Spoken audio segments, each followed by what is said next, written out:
One end of the scale, we have a giant concrete and steel bridge destroyed by resonance. And on the other, we have a small crystal glass shattered. So maybe we could shatter something even smaller, something really small, something you would need a microscope to see. Maybe we could shatter a living microorganism. But to do that, you'd need some sort of theory to serve as a basis. And we find that basis in a wonderful book called The Rainbow and the Worm, The Physics of Organisms, by a scientist, Mei-Wan Ho. And that book makes a very strong case that living organisms and cells are liquid crystals, or in the least, they have many properties of liquid crystals. Now, we're all familiar with liquid crystals because they are in our laptop computer screens. LCD display, liquid crystal display. And we can change the qualities of the liquid crystals in our computer screen by sending special electronic signals to it. We can change the color and the shape on the screen with these signals. So maybe we could change a biological living liquid crystal with a special electronic signal. But in order to do that, we would need some kind of device.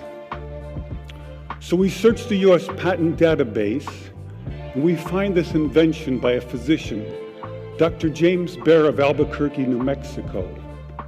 It's called a resonant frequency therapy device, and its purpose is to induce a resonant vibration in a living organism or cell. And there are two really important things about this device. The first is that it uses a very special kind of antenna. They take a hollow glass sphere, they evacuate the air, they put in some helium gas, and when we send in our electronic signals, the helium gas lights up like a fluorescent light. An electrified gas is called a plasma. So this is called a plasma antenna. And it has many special properties uniquely suited for this kind of work. The second important aspect about Dr. Baer's invention is that the output always pulses. It's on, it's off, it's on, it's off. And now we go to the biology laboratory and we take Dr. Baer's device, and the hunt begins through a microscope for a frequency which will shatter a living microorganism. So now we're searching for the magic frequency. And we start with 100 hertz, and we look through the microscope to see if anything's happening. We watch for 5 minutes. Nothing happens. So we try 101 hertz. We look through the scope for 5 minutes, and nothing happens. So we try 102, 103, and so on. Over the course of 15 months, we try hundreds and hundreds of frequencies, if not thousands, until we find the magic combination. The answer is you have to have 2 input frequencies, one low, one high, and the higher frequency must be 11 times the lower. It's what we musicians would call the 11th harmonic.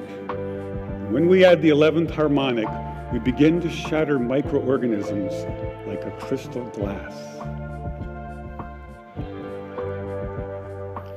These are the first videos taken. We showed these videos to our friends in the biology department. They said they hadn't seen anything quite like it. It seems to be a new phenomenon. So now we know we can destroy a microorganism, and the question comes up, but can you target a specific organism with a specific frequency? We now know that cancer is vulnerable between the frequencies of 100,000 hertz and 300,000 hertz. So now we attack leukemia cells. Leukemia cell number 1 tries to grow a copy of itself, but the new cell is shattered into dozens of fragments and scattered across the slide. Leukemia cell number 2 then hyperinflates and also dies. Leukemia cell number 3 then tries to make another cancer cell. The new cell is shattered and the original cell dies. But killing a handful of leukemia cells is not enough for a patient. What kind of numbers can we do? In repeated controlled laboratory experiments, independently assayed by the 2 top experts, we killed an average of 25% to 42% of the leukemia cells, as high as 60%. They also determined that we slowed the growth rate of the cancer by as much as 65%, so a double effect.